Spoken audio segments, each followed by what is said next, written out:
say that creativity takes courage, and it's true. So they're coming out here in the summer, they're learning new strategies. I cannot wait to be the queen! Look at all this beautiful ocean. They're putting their creativity first so that they can bring creativity to their classroom, and we really appreciate, everything that they're doing to keep the arts in mind.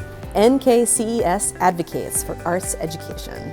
As this family goes on a royal vacation to Arendelle.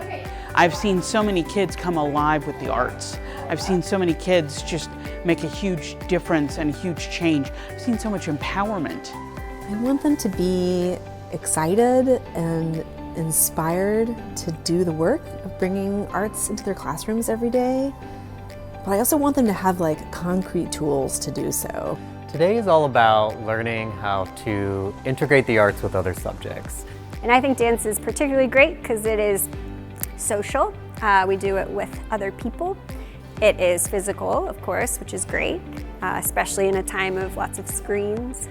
It's also cognitive, right? When we move, we're releasing oxytocin and serotonin and all those feel-good bonding hormones. I'm so excited! I'm going to teach all the children how to read. We're always trying to improve things for our students, and I think this is a unique professional development. You don't see a lot of arts training, a lot of professional development that is designed specifically for the arts. Oh my gosh, NKCES is absolutely amazing at this. Until one day, Ursula's father passed away unexpectedly. You can have a rich discovery of who you are as a person and then go forth into the world confident in that person that you are and want to be.